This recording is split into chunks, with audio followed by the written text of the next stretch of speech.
We're dealing with the pertinent issues of life. Life. Say life. There's no need of running from the issues of life. If there's a problem, face it.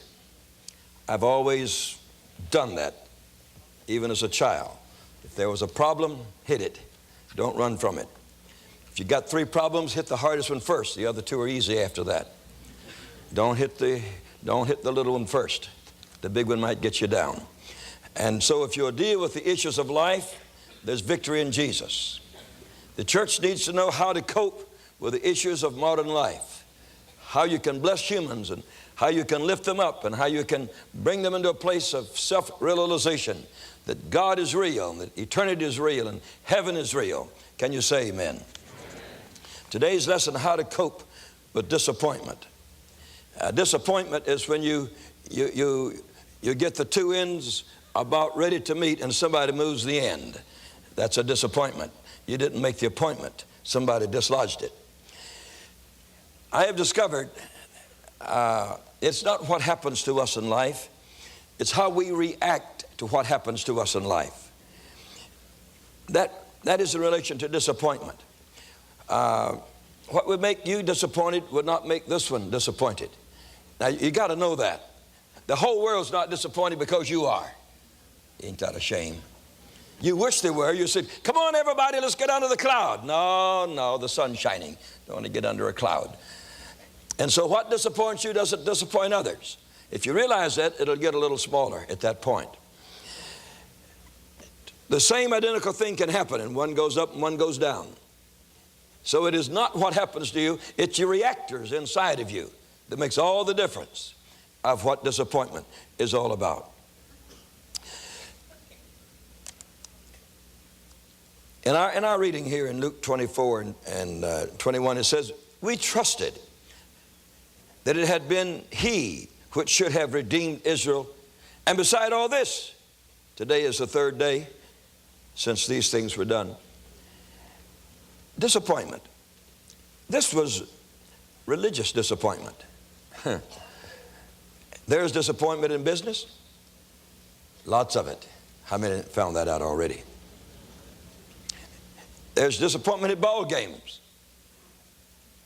You know, have you ever noticed at a ball game, they don't ever put the cameras on the game, on the group that lost? How many have noticed that? I didn't think you had. When they have these lotteries, have you ever noticed they don't ever put the cameras on the fellow that didn't win anything? Are you here or not? Disappointment at the ball game. 1,000 times, parents shouldn't even say it. I'm disappointed in you, talking to your kids. Well, they're disappointed in you too, so listen.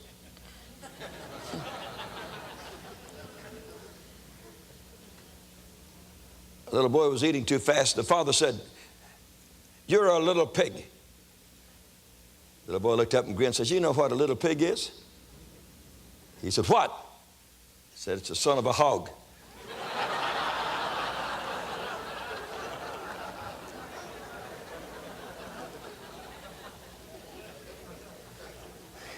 There are times when hope fails.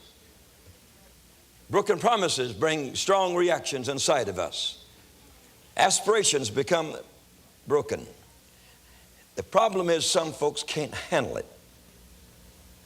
When life fails to satisfy all expectations within you, and there are many reasons and causes for disappointment and sadness of soul and broken dreams, what do you do at that point? Every human being has them. If you think that others are moving along smoother, but you're not, you're wrong. Every human being has his share.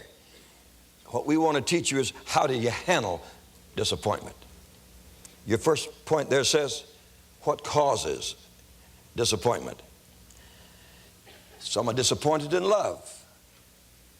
Some young man wants to marry a young lady and she don't see the qualities in him she's looking for. He goes around with a long face like a mule. He ought to have a little song. For every Jack there is a Jill. She may not be as pretty as I will. And I'm not a singer. But there are many things that can bring disappointment to your life. How are you going to handle them? Strength is handling life's problems. Victory is handling the things that come into your life. I've had things to hit me that even the devil says you won't make it now. When I had 5 men killed in an airplane accident that were all my television crew, and my whole television team wiped out in a moment of time, the devil says, you'll never raise your head again. I said, yes, I will. Oh, yes, I will. I'll be stronger than ever before. I've got loved ones and friends over there that I didn't have there before. And if God saw that in His eternal wisdom that He wanted them there a little before I get there, that's all right with me. I'll find it all out when I get over there. You got to handle disappointment. And if you don't handle it well, it'll kill you. It'll destroy you. It'll make your life to be marred. And it has no reason to be. And it could send you to an insane asylum to spend your days sitting in a corner wondering what it's all about. You don't have to live that way. God gives us strength and God gives us power to overcome every disappointment that man can hand to us.